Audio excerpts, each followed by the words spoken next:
Hello, good evening. I'm Sergio Guzmán, Director of Colombia Risk Analysis.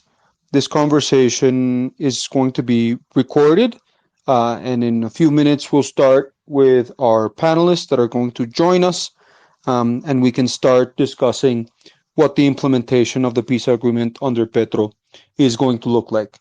This conversation is going to be in English, so be a little patient, and we'll start in a few minutes once everybody's on board.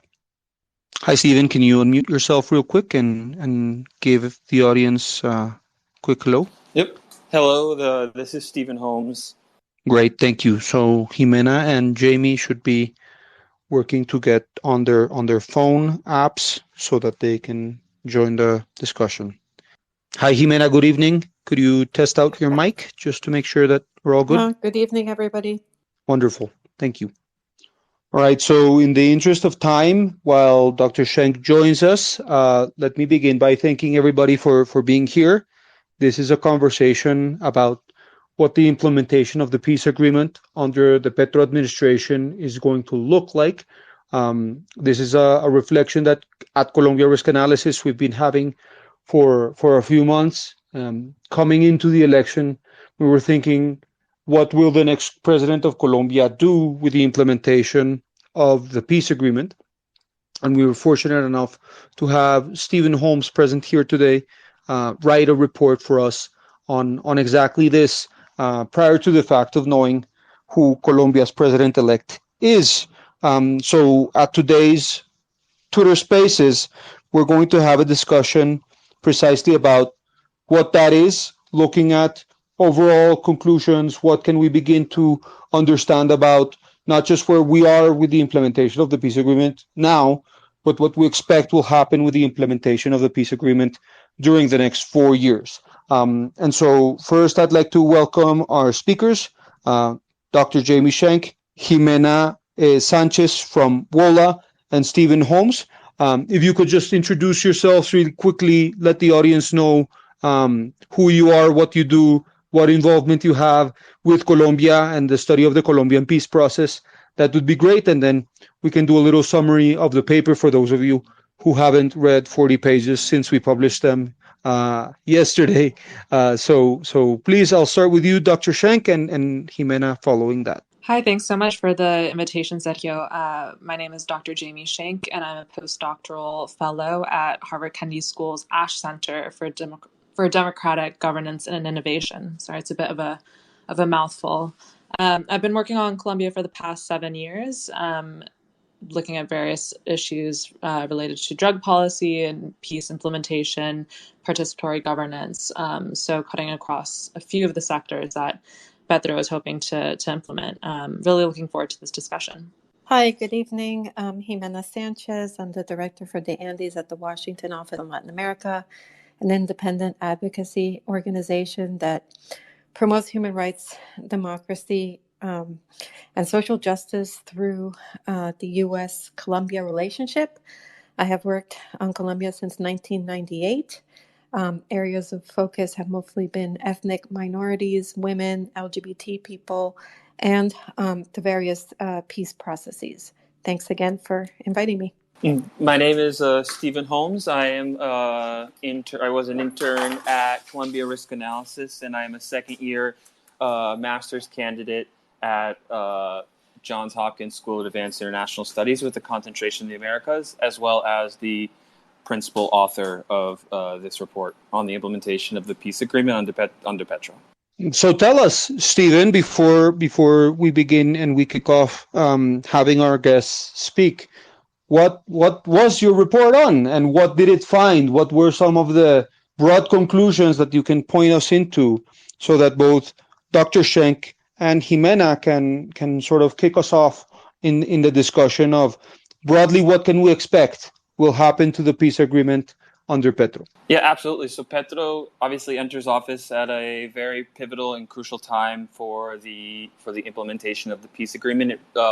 We recently reached its 5 year. It passed 5 years, and that leaves a lot of potential issues to address. So the first thing that he'll need to address, and that I think will be a main point for Petro is going to be the rural reform through his land democratization proposal.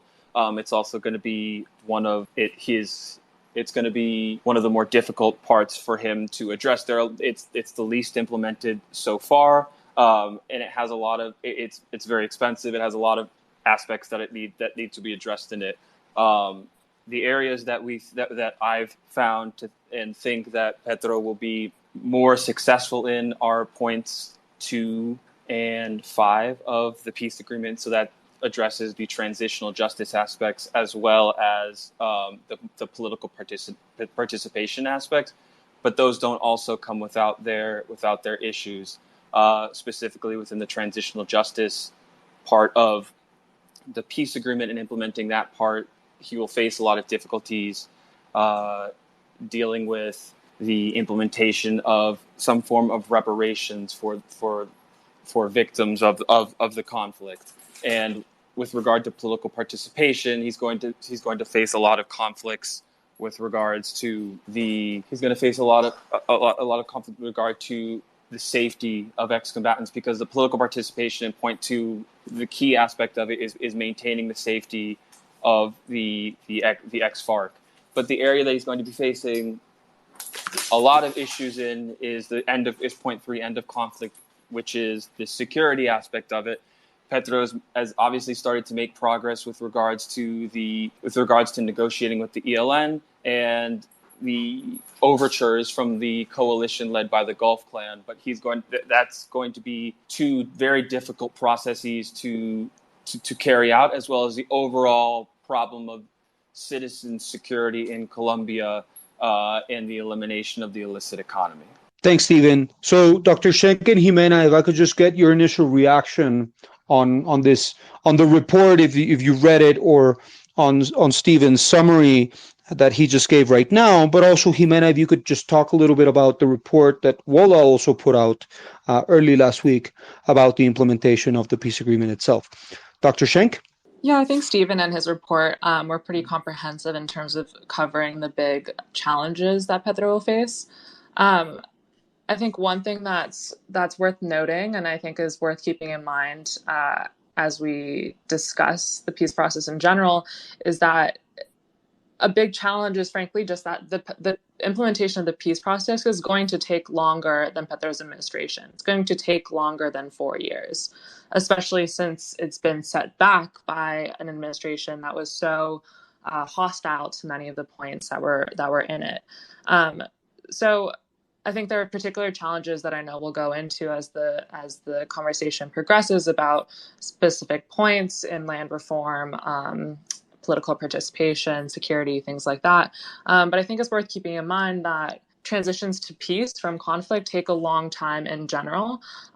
They're very expensive and they require big structural and cultural changes. These will be made more difficult by some of the challenges that we can already see in Petro's administration, particularly his relationship with the security sector, for example, and with private industry. But I think that there are also some positive points that we can look at to sort of make ourselves feel better, maybe about the overall pessimistic tone. I think that's easy to adopt. I think a few of those things were highlighted in the report that you guys put out. One of those is transitional justice. I think that's one area in which has actually been going quite well in peace accord implementation, despite the Duque administration. And Petro has already demonstrated his commitment to investing in and prioritizing. I think there's also something to be said about the new orientation that the Petro administration has in general with civil society and opening spaces for participation, recognizing the problems such as violence against social leaders that have really sort of been maybe not brushed under the rug, but not addressed to the point that they need to be in the past administration, and also just sort of the symbolic change of having Petro, who is a demobilized combatant himself, and then also Francia Marquez, who is very much a member and a leader from civil society as the heads of the administration. So I know that we'll go into each point in more detail later, but I think that would be my overall view, is that it's easy to be pessimistic if we think about implementing sort of these very, very difficult things. But the reality is that it will be difficult for any administration, and it's not going to happen in one administration. And there are positive things that I think that we can look towards as well. Great. Gimena? Great. Well, first I want to congratulate Steve on the report. I don't think there's a more complicated country than Colombia to look at when you look at peace processes, given all the history and so forth. So I think there are obviously some big challenges. The first one is that he has to undo a lot of the damage that Duque did in the past 4 years. Duque basically followed a parallel policy of peace, which we call peace with legality, and basically molded the peace towards his political and economic agenda. Also, as we know, there's been a huge corruption scandal that we don't know the full extent of at this point, where a lot of the funds for peace were basically stolen or moved to other purposes. So he's going to have that big challenge. And he also has the challenge that there are tremendous expectations on his administration to somehow have the magic wand and change things that have been structurally a problem in Colombia for years. The biggest one being land reform. I mean, rural land reform has been the issue that's been at the heart of all of the conflicts in Colombia, and it's the issue that elites are most grounded in stopping from happening. So even if he has this coalition in the Congress, which isn't enough to completely push everything through, he's going to start very quickly, if he starts touching those issues, getting a lot of pushback. The other issue that is problematic, which I think he has been, in a sense, trying to address, although it's not popular with everybody, is first the dialogues with the ELN, very important, but then also trying to find a way to get some of these other illegal groups to basically turn in their weapons. And, that's not a popular strategy. First, the ELN doesn't like it, but also it crosses with U.S.-Colombia drug policy, and the U.S. has been major influencer in many things. And so while those policies, the whole Colombia total peace idea is something that's been tested on the ground in different parts of Colombia and doesn't come out of thin air. It comes out of multiple groups and victims all around the country sort of coming up with that idea as a way to protect themselves. It's going to be a really hard sell, and it's going to be complicated. So the challenges are great, but I think that this is kind of like the second opportunity of the peace accord. What was supposed to have been done 5 years ago that wasn't done. And the biggest part was the lack of political will and interest. So if that can be harnessed to the maximum, and the international community can really buy in and support where the state is weak, and he manages to get a budget so that he can really govern and do some of the things he wants to do, I think that we will see some step forward. Perfect. Awesome. Thank you, Gimena and Dr. Shenk, for your comments on these things. And I just wanted to start with my first question, bouncing off something that you both had discussed, and that's kind of the effects of the Duque administration on the implementation of the peace process. For someone who openly campaigned against it, and there was a real lack of political will to carry out a lot of the more significant aspects of the peace agreement. So as Petro starts his administration, I'm curious what both of your thoughts are on how significant the legitimacy issue for Petro's efforts to implement the remaining stipulations of the peace accord, and how likely is he to be able to change people's perceptions of the peace process? We can start with you first, Dr. Shenk. I think it's worth talking about two different sides of the coin of the legitimacy issue in the peace process. So we can start, and I think that those are related to first sort of general society and views about the peace process and how it's gone and how it can go in the future. And then more specifically, legitimacy within the security sector and the massive role that the military and police, the security apparatus has to play in some of the facets of implementation. So if we look at it first from civil society side, I think it's hard to understate the damage that Duque's administration did to the peace process with, as Gimena said, this sort of parallel plan, and then also the way that his administration spoke about the peace process. I think to many Colombians, if not most, Colombia is not a post-conflict country. It might be a post-accord country, but all of the guarantees and promises of what post-conflict would bring in terms of a reduction in violence, investment in marginalized areas, those really didn't come. And so I think that there's a high amount of skepticism in terms of what the peace process with the FARC did mean and could mean moving forward. That said, I think that part of Petro's rhetoric in really reinforcing the peace process as a central component of his government strategy is a good first step. But I think it's going to take actual concrete action, more than just sort of announcements of policies and things like that, to really try to chip away at the disillusionment and frustration that a lot of Colombians have with how peace process implementation really hasn't progressed. Then if we look at the other side of legitimacy, I think the problem is that the securities apparatus is going to be so important in implementing and really making sure that some of these proposals and his plans are actually accomplished on the ground. But there's a huge amount of distrust between the security apparatus and Petro. And so I think that is going to be a big challenge moving forward, is really how much does the military trust the government? How much is it willing to sort of go along with these policies? And what will that mean in terms of implementing things like protections for social leaders, or trying to move into the security vacuum in areas where the government hasn't been so far? Yes, so I agree with Doctor.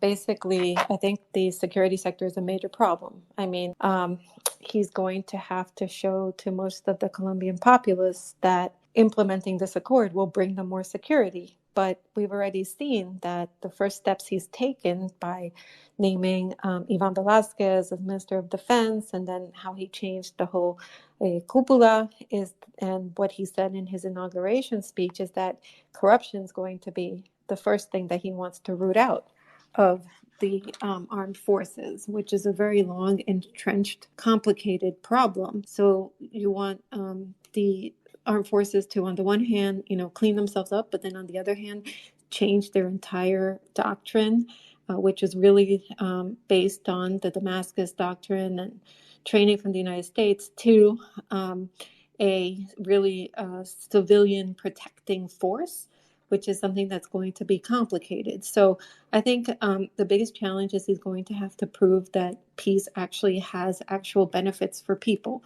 And security, I think, is the first one that people are going to be looking at. The other is the drug policy, another extremely complicated scenario, in that you had these cadets set up with tremendous participation and hope, and people put their blood and tears into the cadets, and then you had a government that implemented something different. So getting all those people back to sort of really have true buy-in, and then making sure that the programs that are implemented in some of these areas meet the needs, and at the same time push people away from illegal economies, it is going to be hard. So I think those are two of the things that he's probably going to run into at first.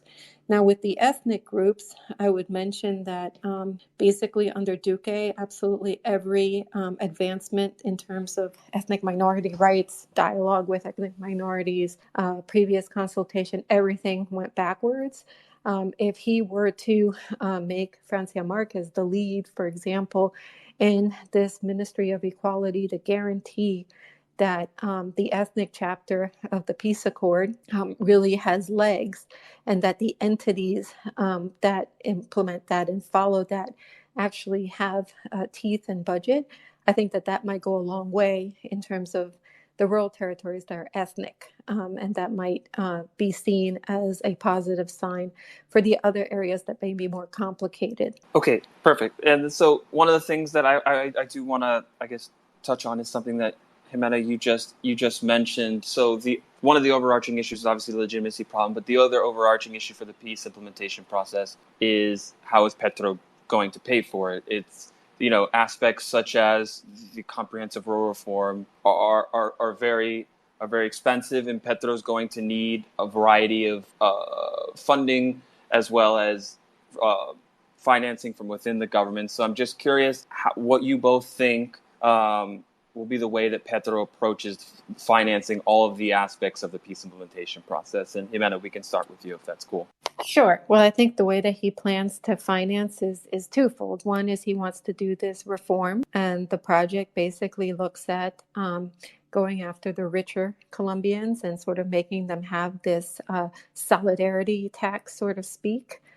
Because Colombia is very much in need of, recovery after everything that happened and the deficits and so forth. So, the first thing he's going to do is have to garner funding.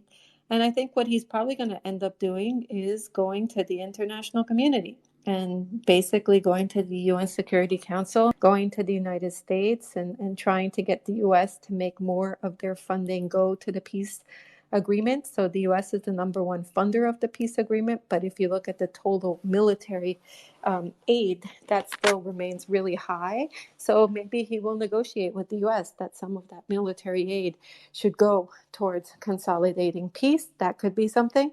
And he's going to go to the EU, and the international community is in the UN and so forth. I think that's what he's probably going to try to do for individual parts of the peace accord, like go to UNODC, things like that. Because given what was stolen, but then also given how ridiculous it is to implement just in terms of budget, you're not going to be able to do it alone, even if Colombia were to increase its portion of funding to the peace.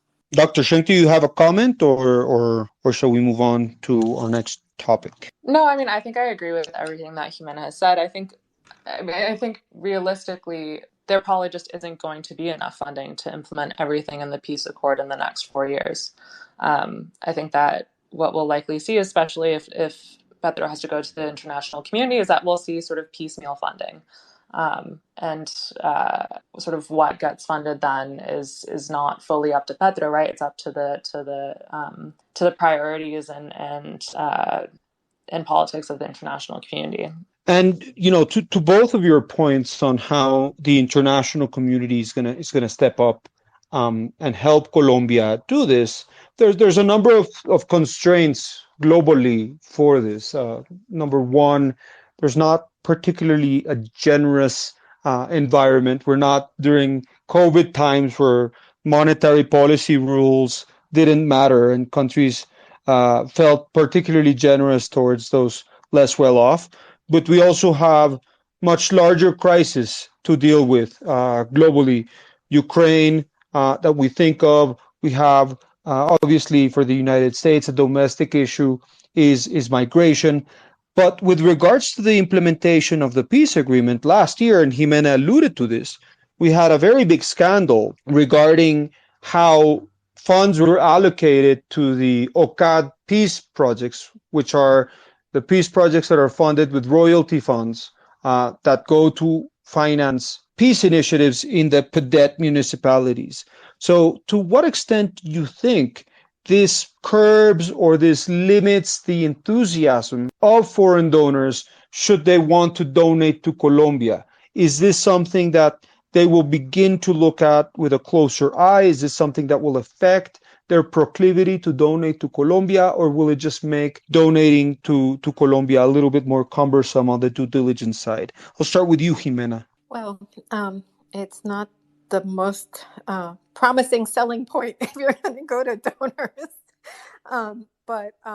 Well, on the Europe side, I think that more than the corruption scandal, the focus is elsewhere. I mean, basically, Europe was getting out of Latin America and out of Colombia when this peace process started, and some of the countries had to reopen embassies. So I think there maybe you will get some more funding from the Scandinavians, but the Western European countries are totally focused on Ukraine, their own issues domestically, and the migration problem. So I think it's going to be hard to get a lot more from them. But certainly, I'm sure that they will be asking for far more I guess, criteria or ways to track the funding.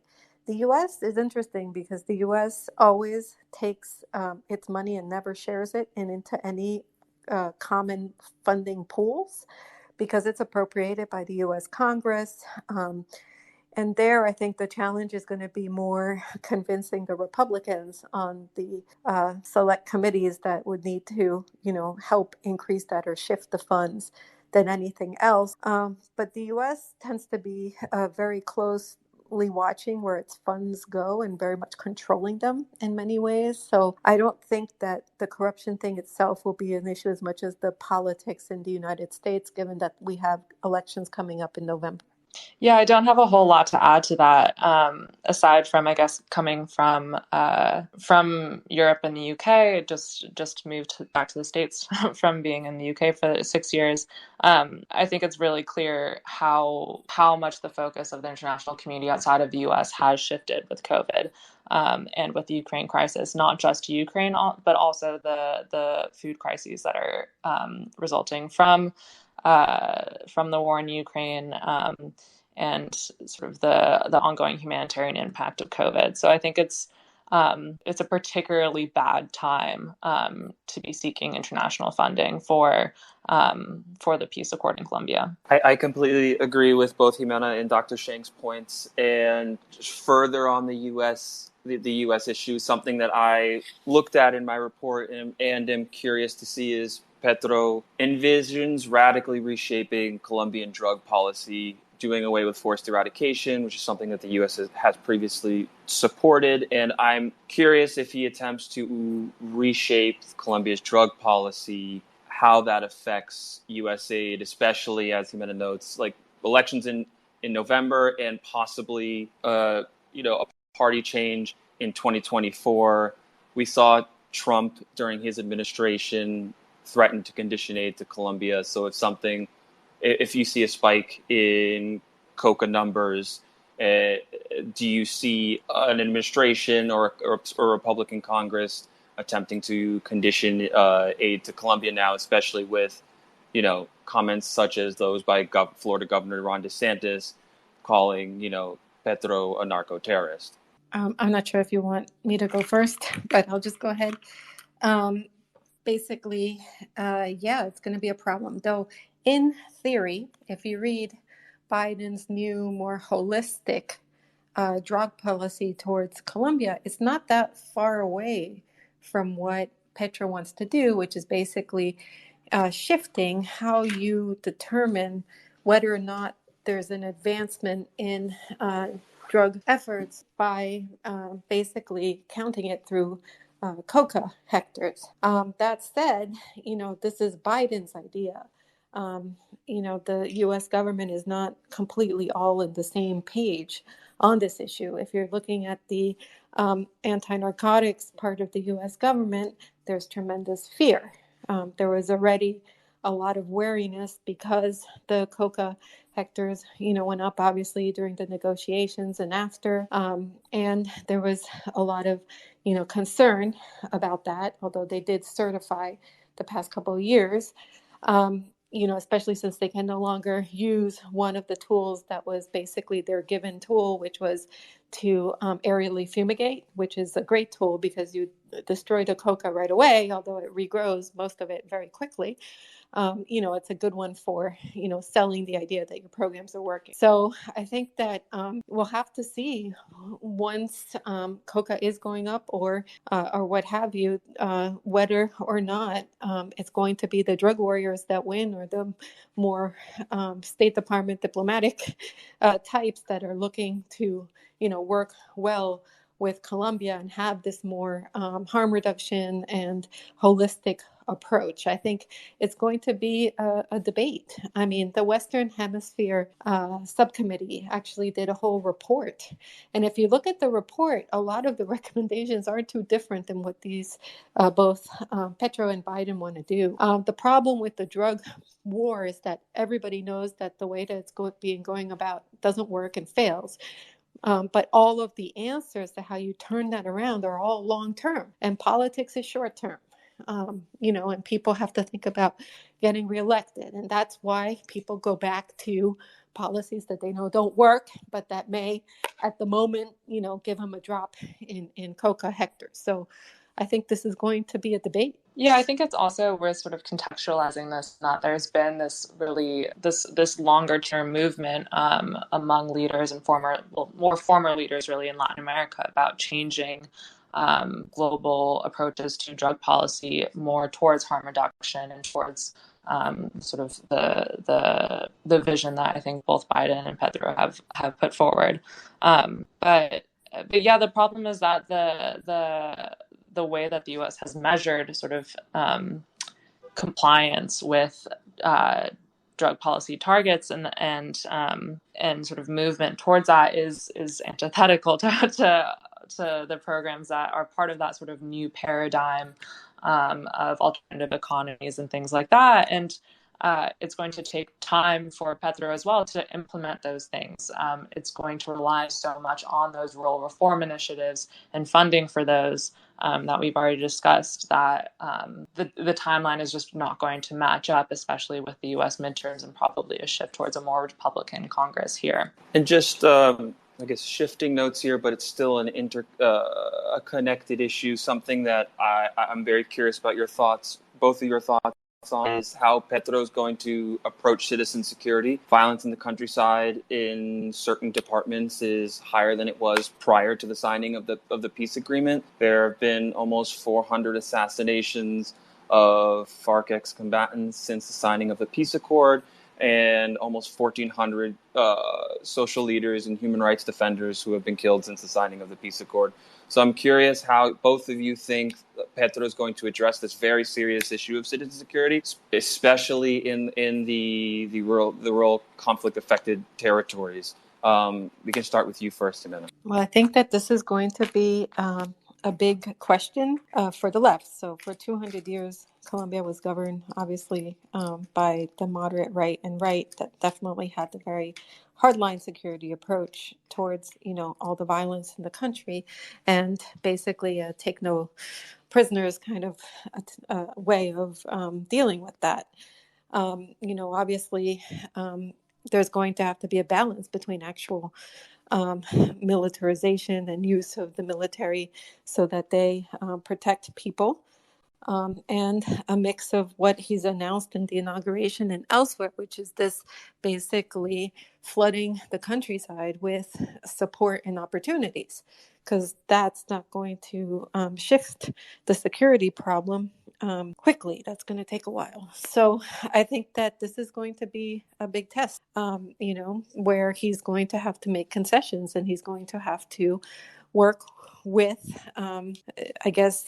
perhaps people with a very different security approach, perhaps in a more humane way and one that respects international humanitarian law and what have you. But there's no way that he can address the security situation just by saying that now the military is going to protect people. I mean, you really have to have functioning armed forces that are going to follow what you want. And then you're going to also have to have a police force that does civilian protection, which it doesn't in a lot of parts of the country at this time.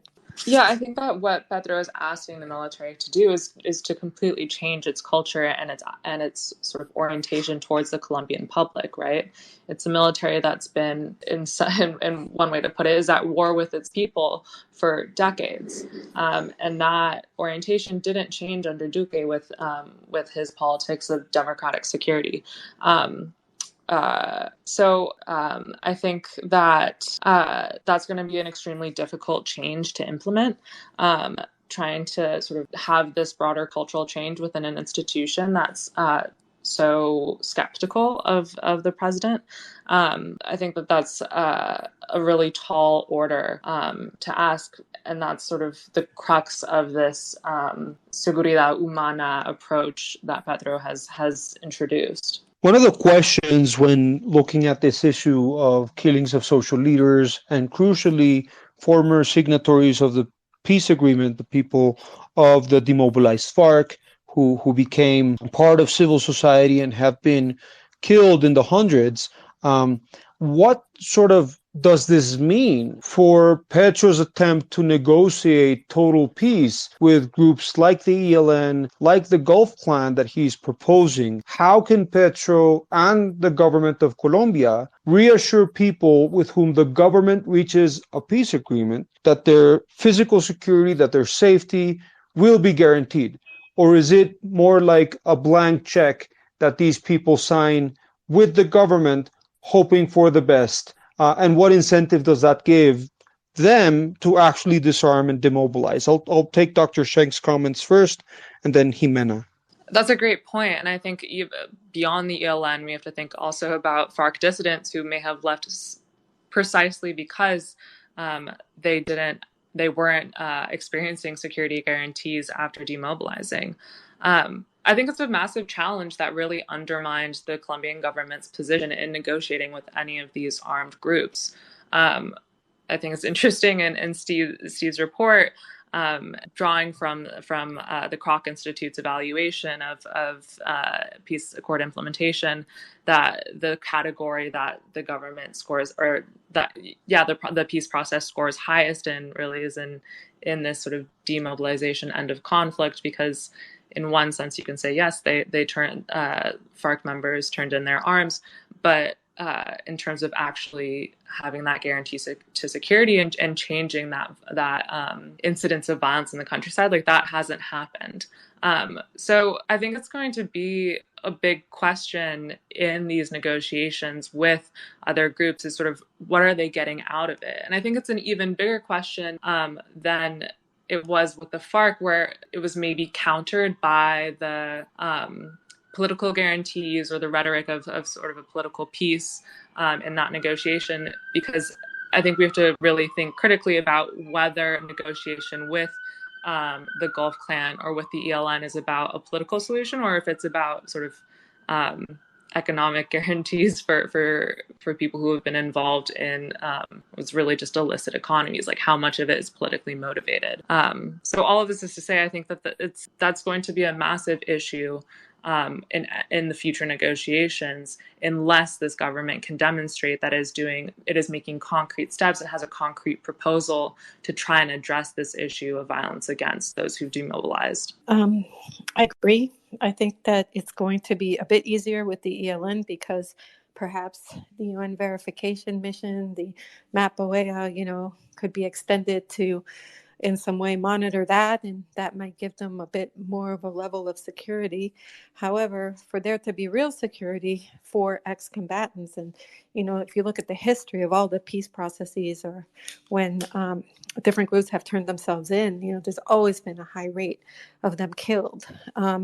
You really need to have a real shift in the culture, in the society, about former combatants. And you also need to have a functioning justice system that makes it that you have consequences if you're basically the intellectual author of a killing, or even if you're the direct killer, because without that, people are just going to continue to use violence as the way to resolve a lot of these vendettas and problems.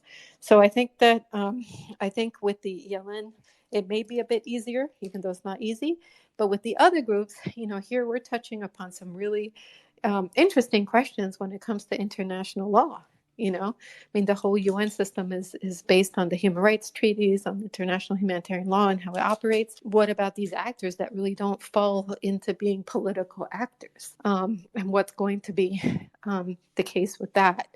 And what kind of security guarantees can you really give beyond, the general that you would in other situations of demobilization? So thank you for that, Gimena. As we continue, I want to make sure everybody who's here knows two things. Number one, this Twitter Spaces is being recorded. Number two, the audience is free to ask questions. Just ask if you want to request the mic, if you want to ask a question or interject at some point, because I think this discussion is something that we can all learn from. So I'll send it over to you, Stephen, and please, if you have questions or comments, please make sure to raise your hand. Awesome. Thanks, Sergio. So I'm just going to pivot now to something that I was very curious about when I was going through the report and ultimately came up with my findings, which is the role of the private sector in the peace process. Duque outlined a more passive role for the private sector in the peace implementation process that was mostly as a source of financing or as a source of tax breaks. Petro already has kind of gotten off to a not so great start in terms of his relationship with the private sector. So I'm going to actually start with Sergio on this one, but I'm just curious what everybody's thoughts are on the likelihood of private sector engagement in the peace process under Petro. Thanks, Stephen. So when we look at private sector and their relationship with the government, it's going to be very tense, much more tense than it's been before. In a way, Colombian elites and the business elite in particular worked alongside the government. They coordinated with the government for tax breaks, for positions on trade, most importantly, and other issues. With Petro, that situation is going to be much more complex because, as Gimena was mentioning earlier, one of Petro's tax reforms key things that it set out to do is get more revenue from well-to-do Colombians to tackle inequality and to tackle the huge difference that there is between well-to-do and not so well-to-do Colombians living in rural areas and Colombians living in urban areas. And so to that effect, I think a large part of the private sector right now is 100% focused on the tax reform that has to pass between now and December 31st. And contingent on that, the private sector's disposition to help Gustavo Petro implement his government plan, including, of course, the implementation of the peace agreement, will depend on how that relationship shapes out in terms of taxes. It can't be an all-out war, so to speak, between the private sector and the government. They are going to have to collaborate. We're going to have to live in the same country after all, no matter what. But the private sector is going to decide if it wants to help Petro achieve his objectives or if it wants to become an obstacle for Petro to achieve his objectives. So I think that chemistry is still not yet fully formed. But in rural areas, Petro needs the private sector to pitch in, not only because in many of these places, and Gimena and perhaps Dr. Shenk can back me up, is that the state is the most important provider of formal employment. And that gives a lot of illegal groups an incentive to perform state capture. And a lot of illegal groups looking to influence the outcomes of local elections and the outcome of politics. And that's going to be something critically important facing the 2023 local elections that take place in October. So Petro will need the private sector to invest in many of these regions, and doing so will largely depend on Petro maintaining some of the tax breaks that both Duque and Santos put to promote investment in these rural areas. I'll pivot to Gimena and then Dr. Shenk. Yeah, I agree that there's going to have to be a negotiation there, and that the, I guess, willingness to engage is going to depend a lot on that. I would put it also that his whole policy of basically weaning Colombia off of extractives, which I understand is about 17% of the total of the economy, is also going to be something that is not going to go over super well with a lot of the private sector.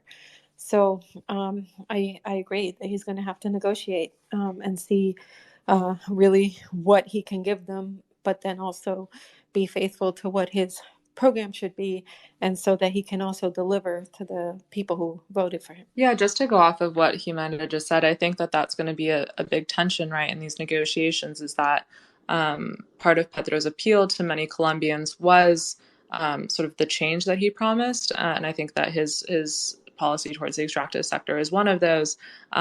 He's now created a lot of expectation among civil society and popular sectors about what he will implement and what he's promised to implement. And so trying to maintain some of those promises while at the same time trying to get the private sector on his side is going to be a really delicate and tricky balance.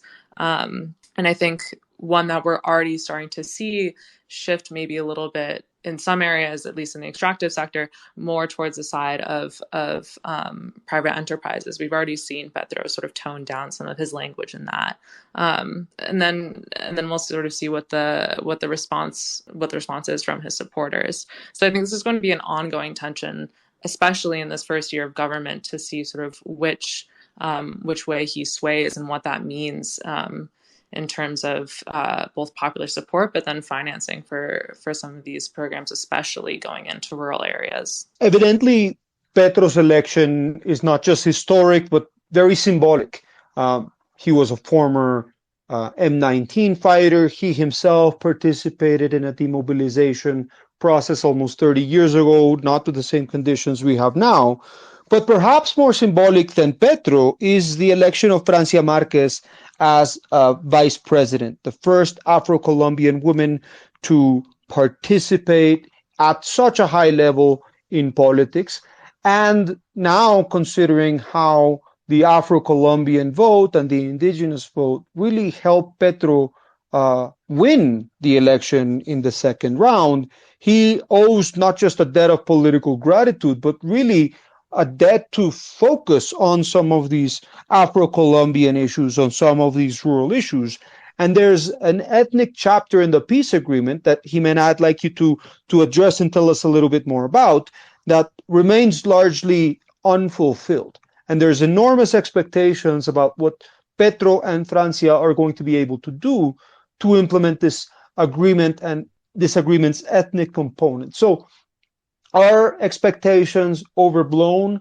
What can they feasibly accomplish? And do you think that aside from the very important symbolic victory they won, is this going to lead to any material gains for these communities? So the day before Petro was inaugurated, he was spiritually inaugurated by the Afro-Colombian and indigenous community in Bogota. And I went to that event. And they basically handed him sort of the baston to basically move forward with their issues. But at the same time that they did that, they gave him a list of at least 8 things they're expecting from him, all of whom are very big things. The biggest one, I would say, is very tied to the ethnic chapter, which is the whole idea of being previously consulted on programs, on policies, and on budgets having to do with the ethnic territories. So if you look at the ethnic chapter came about because the Afro-Colombian indigenous communities were left out of the discussions in Havana and felt that the FARC and the government were basically negotiating away their areas without their input. And they did this whole international strategy that got them to negotiate with them at the table. And it applies throughout the accord. And the basic principle of it is the right to be part of the dialogue and to basically be previously consulted and to come up with the ideas jointly in their areas that affect them. So I think that if he follows a very transparent and open communication with ethnic groups, the indigenous groupings are all set up in one big mesa that is made to dialogue with the government. The Afro-Colombian groups are a little more complicated, but because they're different spaces of consultation, but he could still figure out a way to do that. As long as he does that, I think that there'll be a lot of understanding of what policies he does and doesn't do. Now, the indigenous claim that all governments of Colombia have signed over 1,100 agreements with them that they haven't actually put in place. So I think that they're not completely believing that, from one day to the next, Petro's going to, do everything they want. But what they want is to have that respect and that level of engagement, not to always be seen as secondary or not a priority. We saw that he already made the Cimarrona Guard and the Indigenous Guard a priority, having them at the ceremony, having them be part of things, which is part of the ethnic chapter as well. It's one of the things that was agreed to in Havana, and that's a good sign. Having Francia as vice president, well, Francia Marquez is very different than Petro, and her political party is very different. I would say in some ways they're not exactly on the same page. And I think whether Francia is going to be able to have a role where she can make substantive change is going to depend on what role she's given. At this point right now, she doesn't have a role. So is she going to be the head of this Ministry of Equity, or is she going to be given something else that has a budget that she can transform and do things with or not? That's going to be, a big question. But should she have that role, I think that she'll make a huge dent in really changing relations between ethnic groups and the Colombian society, something that really should have been done a long time ago, and that needs a tremendous amount of work and I think healing. Already on Saturday, before the inauguration, I was with Afro descendants from all over the Americas in an event that Francia was also a part of, discussing something that Francia is interested in doing, which is putting together a national commission on reparations. So Afro descendants in Colombia, at least a lot of their grassroots leadership, feels that there needs to be a kind of bringing together with the government about the past and some form of perhaps not financial reparations, but others. And then I would also add, Petro mentioned that he's going to implement what is in the Truth Commission. Now, the Truth Commission report is like many, many pages and many, many different issues. But one distinct feature of this Truth Commission report is that it has also an ethnic chapter. And not only that it was the first time you've had ever in a Truth Commission Afro-Colombian and Indigenous commissioners and even judges in the HEP. And so the recommendations there about how to move forward to deal with both the past, but also address the issues in the future. He would do really well in actually really paying attention to those because they came from a consultative process with most of the communities. The Truth Commission did their own travel to the territories and followed a whole modicum of how ethnic groups, especially the territorial authorities, wanted them to do the report. So if he works in those ends and has open dialogue, I think that the expectations will be more realistic, but also I think that will go a long way in him continuing to have their support. Dr. Shenk, would you like to weigh in? But I'd also like to welcome people in the audience if they have something to say. Ken, maybe Miguel, whom I know, Luke, who's a close follower of the work we do at Colombia Risk Analysis. Please feel free to ask for the mic, and of course your permission will be granted. Jamie? Yeah, I don't think I have a lot to add. It's just really interesting, Gimena, hearing about your experience and what you've seen with being there for the inauguration and then also in these conversations. So just learning a lot. So, Stephen, why don't we address the elephant in the room, and then I'll give a colleague here an opportunity to speak. Yeah, so I think the elephant in the room that Sergio is talking about is Venezuela. Venezuela is going to be key for Petro to attempt to address and reach peace negotiations with the ELN as well as some of the armed groups that operate along the shared border. So I'm just I am curious, Gimena and Dr. Shenk, how receptive do you think Venezuela will be to this peace process that Petro wants to enact, specifically with the ELN and kind of less specifically with these other armed groups, and how willing it would be to participate? Because it also brings in the sticky issue of the U.S., Venezuela, and the international community's relations with Venezuela as well. I can start. I think the issue with Venezuela is going to be difficult because it's multifaceted, right? It's not just about Venezuela's role in having to have a big role in the negotiations with the ELN, and also its role in potential negotiations with other armed groups. It's also that Petro has really proposed multiple different links with Venezuela on other issues, right? So opening trade with Venezuela as part of Colombia's economic growth, They've named ambassadors to each other's countries and will likely reopen borders. So I think that there's going to have to be sort of negotiations on multiple different levels as these policies come into conflict, right? So I think that what we might see is that Venezuela will, on the surface, be open to facilitating negotiations between the ELN and the Colombian government. What that, in part, to help maintain sort of the process of normalization that they've already begun.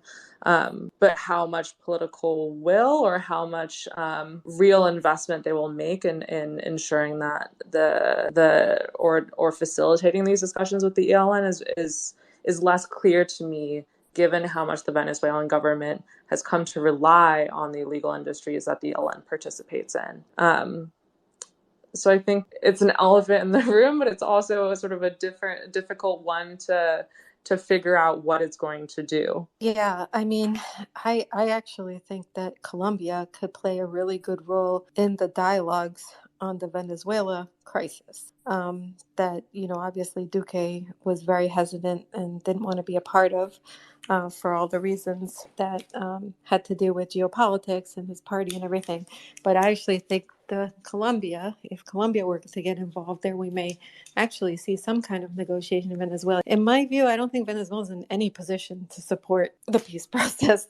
I think more of that is really going to be on Cuba. But with Cuba, you have the complication that, the High Commissioner for Peace, when he was leaving, Miguel Ceballos, insisted that Cuba be back on the terrorism list. And basically, there's been this pressure on Cuba to not respect the protocols of the ELN peace delegation that's in Cuba. And so I think that,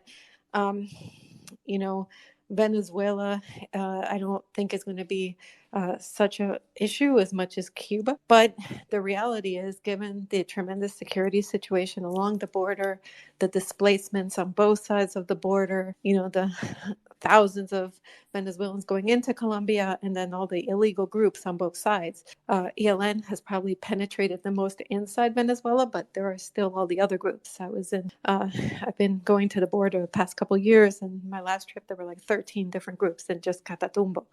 And I was in Arauca, and there was at least 10. So, and you can't tell really when you're stepping into Venezuela and out of Colombia. I mean, it's very porous. And, speaking to military battalions there, they're like, look, people get kidnapped here in Colombia, they end up in Venezuela, and we can't do anything because we have no relations with the other side. So I think that if his strategy towards Venezuela is to stabilize things for the border so that border economy can function better, so that all of the migration can be minimized in terms of it formally going through the bridges and points rather than through the illegal traffickers in that area, which is highly detrimental for people.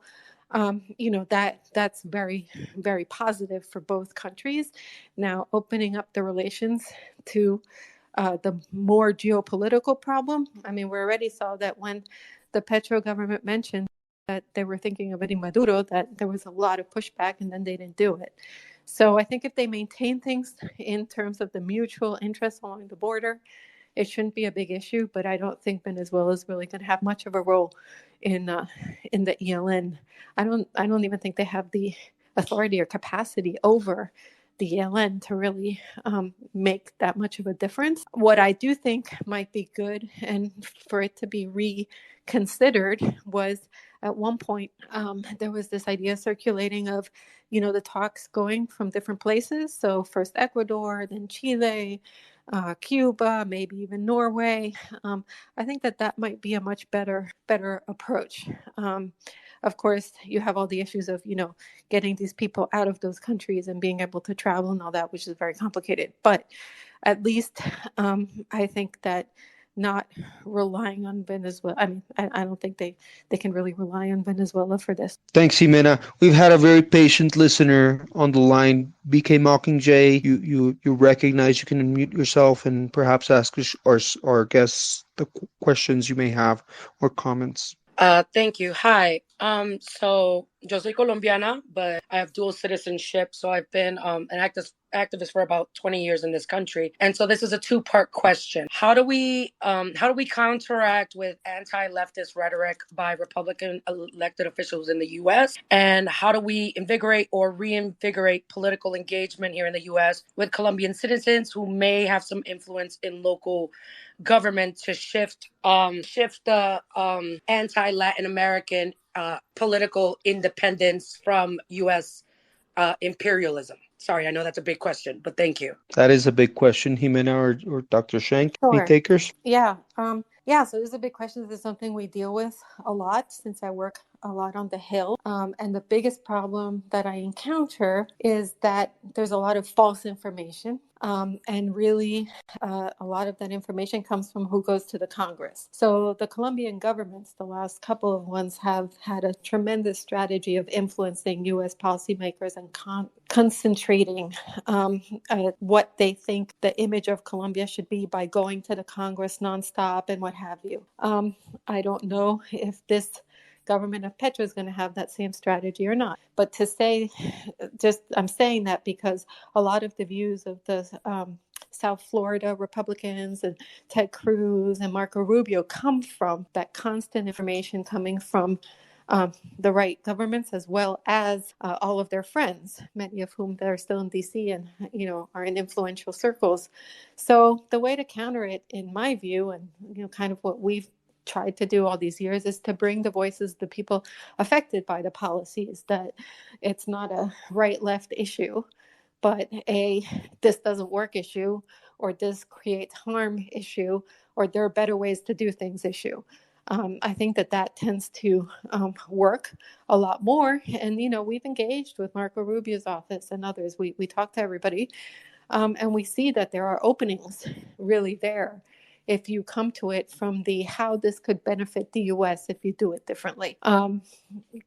Unfortunately, U.S. policy and the U.S. in general is very much focused on what works for them. So you really have to think of it that way, not so much the ethic and moral part. But if you do that, you can move things.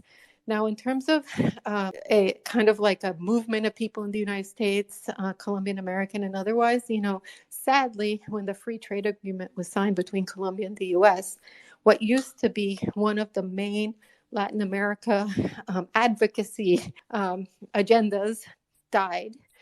And we've seen that, basically Colombia advocacy hasn't recovered from that. So I think they're really... First, there needs to be a lot more education about what's actually happening in Colombia, and how people can reach out to their members of Congress, because anybody can do that, and how they can influence that policy and why they should. I think there needs to be sort of a revival of trainings and kind of like teach-ins about these issues. And especially targeting this Colombian Americans.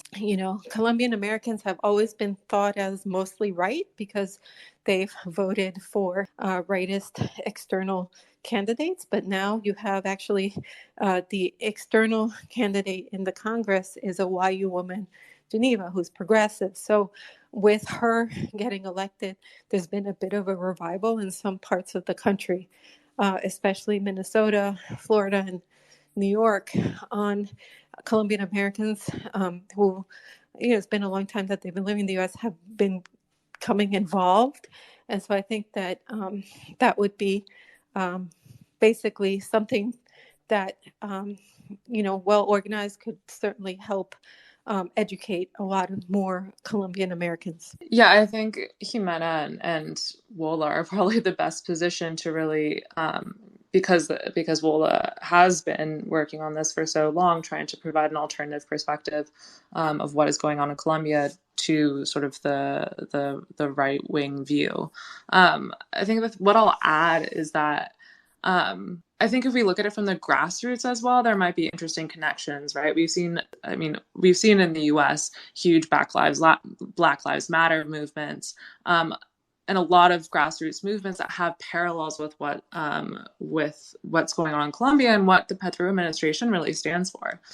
So I think if we're talking about education and talking about potential connections, those are things that are worth highlighting and are worth really focusing on in terms of trying to forge connections between the two countries. Whether this addresses the issue of polarization and anti-leftist rhetoric in the States, I'm not sure. It might exacerbate it because of how polarized the U.S. is.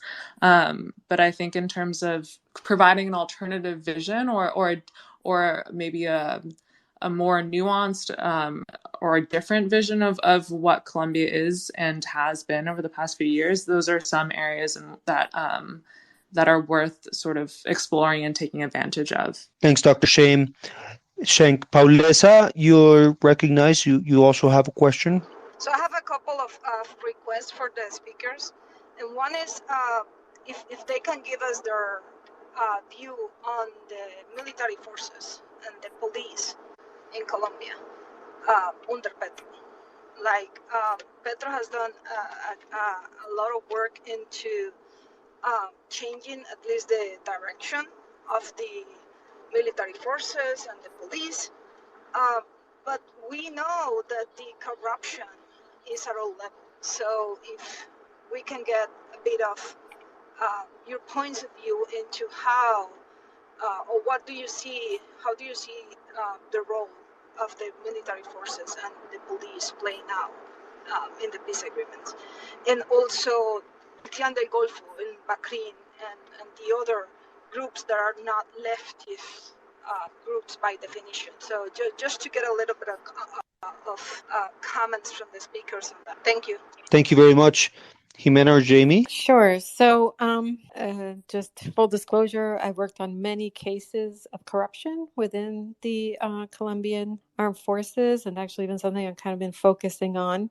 And a lot of it is with whistleblowers within the military themselves. So it's actually cases and so forth that were brought forth by people within the military. And so from this perspective, I see two big challenges in the Colombian armed forces. One is that you really have two armed forces. You have the professional kind of armed forces where you have to sort of pay your way to go up the ranks. And then you have the regular armed forces, which are people who are recruited because they're doing military service, or they're only really going to stay at a certain level and not try to become leaders in leadership positions. I think that in and of itself is the problem, because the corruption usually happens because of the level of power that people have. And so the fact that you have to sort of pay into everything to advance already foments that corruption. The other problem I see, two other problems actually I see, is that there isn't this conflict of interest when it comes to people in the military, like commanders and generals and so forth, that they can't have business projects in the areas that they're basically are under their command. So you have the same people who are investing in some of the economic projects in charge of doing the security in those areas, and then you tend to see that they're more interested in guaranteeing that their economic projects go through than protecting civilians. So if I were the Minister of Defense, I would definitely address those two things. The other is that, the military basically judges itself, which is, and not just in Colombia, it's also in the US and so forth. And obviously we've seen that hasn't been particularly successful, given, the tremendous abuses that have taken place. But I think that generally speaking, addressing corruption is needed, but at the same time, Petro needs to guarantee security for Colombia. That's one of the top things that any president has to do. And so that's going to be a very tricky line, doing both things, both reforming, changing their culture, and at the same time, taking out the parts that really haven't worked in the military. Yeah, I think I would just add that this extends to the police as well, in terms of the reforms that Petro ran on proposed about the police. So, for example, moving the police from under the Ministry of Defense, dismantling ESMAD. I think that part of, like Gimena said, like part of his main the main things that he needs to do as president is to guarantee security, both in rural areas and then also in urban areas, and figuring out how to balance sort of these radical or large-scale reforms while also not alienating the police force is going to be is going to look similar, I think, to the processes that Gimena has already outlined with the military. Well, I just want to say thank you to Gimena and Dr. Shenk for your time and commentary this evening. As we all have laid out in this discussion, the peace implementation process is going to be very important for the Petro administration. He has areas where he can achieve important progress, such as the transitional justice and the continued economic reintegration of ex-combatants. But he's going to face serious challenges in security, rural reform, and the problem of the illicit economy and drugs. I want to give you both now the opportunity to provide your final thoughts, and we can start first with you, Dr. Shenk. Yeah, I mean, I think my final thoughts are, maybe just want to revisit what I started with, which is that a lot of this conversation has focused on the challenges, and I think that we can see that they are many and they're profound, from financing to negotiating with the private sector to negotiating with the military. There are a lot of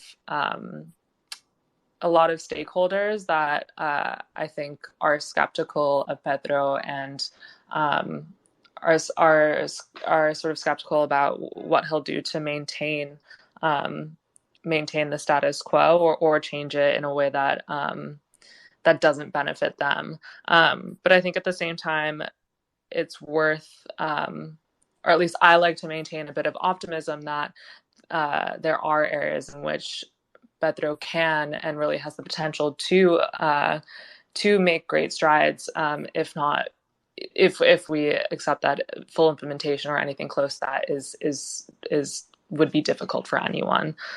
So in things like transitional justice or in addressing marginalized populations and ethnic groups, I think that there